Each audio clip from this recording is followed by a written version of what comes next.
महंगाई के विपक्ष के आरोपों के बीच लोकसभा में बुधवार को इस मामले पर जब बहस हुई तो सदस्यों ने सरकार को घेरने की कोशिश की, लेकिन सरकार ने विपक्ष के हर आरोप का बखूबी जवाब दिया।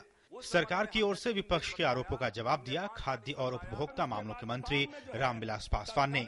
सरकार ने महंगाई के लिए जमाखोरी और कालाबाजारी को जिम्मेदार ठहराते हुए साफ कहा है कि जमाखोरी को बर्दाश्त नहीं किया जाएगा। इसमें कोई पैनिक फैलाने की आवश्यकता नहीं है। कोई चीज की दाम बढ़ नहीं रही है। हमको इस बात की चिंता है कि किसान का दाम कम बढ़ता है और जो बिचौलिए हैं, जो जमाखोर हैं, वो ज्यादा कीमत करने की कोशिश करता है। और इसलिए हमारी सरकार की, नरेंद्र मोदी जी की की नीति है कि जो भी जमाखोर हो, कोई भी जमाखोर हो, बिचौलिया हो, हम उसको कड़ी से कड़ी सजा देंगे। इससे पहले इस मसले पर चर्चा की शुरुआत करते हुए कांग्रेस की ओर से अमरिंदर सिंह ने बीजेपी के अच्छे दिन पर सवाल उठाया और जमाखोरों के खिलाफ कड़ी कार्रवाई की मांग की।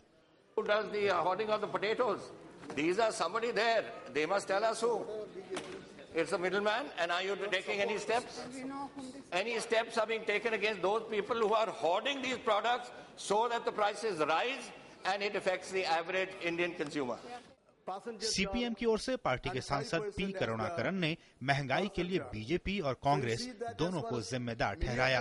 पार्टी ने पेट्रोल डीजल के दाम में इजाफे के साथ ही रेल भाड़े में बढ़ोतरी को गलत बताया। Issue has to be tackled. We are strongly oppose these new decisions, and I request the government, if you are any sincerity in the promise and the speech made by the Prime Minister in this House, you should withdraw the new taxes that you imposed. That is the only way to give some relief to the people. AIADMK ने भी महंगाई के लिए कांग्रेस की UPA सरकार को जिम्मेदार ठहराया, साथ ही मोदी सरकार से भी महंगाई पर लगाम लगाने की अपील की। Now, NDA government also don't put blame always on the Congress side and UPA government. Now it is your time to tackle this problem. BJP ने कांग्रेस पर पलटवार करते हुए आरोप लगाया कि बढ़ती महंगाई यूपीए सरकार की देन है। आज आप महंगाई का जवाब हमसे मांगते हैं।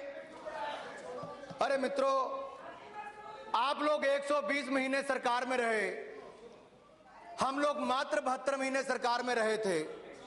हमारे 72 महीनों की सरकार में मात्र 11 महीने महंगाई बढ़ी, वो भी जो पहले वाले महीनों में थी। आपके 120 महीनों में 70 महीने महंगाई बढ़ी है। 60% समय में महंगाई बढ़ती रही तो आपकी सरकार के समय बढ़ी है। मुझे नहीं समझ आता आप किस मुंह के साथ महंगाई पर चर्चा करने के लिए आज सदन में आए हैं। विपक्ष ने पहले कार्यस्थगन प्रस्ताव के जरिए महंगाई पर चर्चा कराने की मांग की थी, लेकिन लोकसभा अध्यक्ष सुमित्रा महाजन ने कार्यस्थगन प्रस्ताव के नोटिसों को नामंजूर कर नियम 193 के तहत चर्चा कराने की इजाजत दी, जिसमें मत विभाजन का प्रावधान नहीं था। महंगाई पर सरकार बार बार जमाखोरों को जिम्मेदार बता रही है और अब राज्य सरकारों पर है वो इन पर कितनी जल्दी कार्रवाई करती है। लालचंद्र सिंह के साथ सुधाकर दास की रिपोर्ट, डीडी न्यूज, दिल्ली।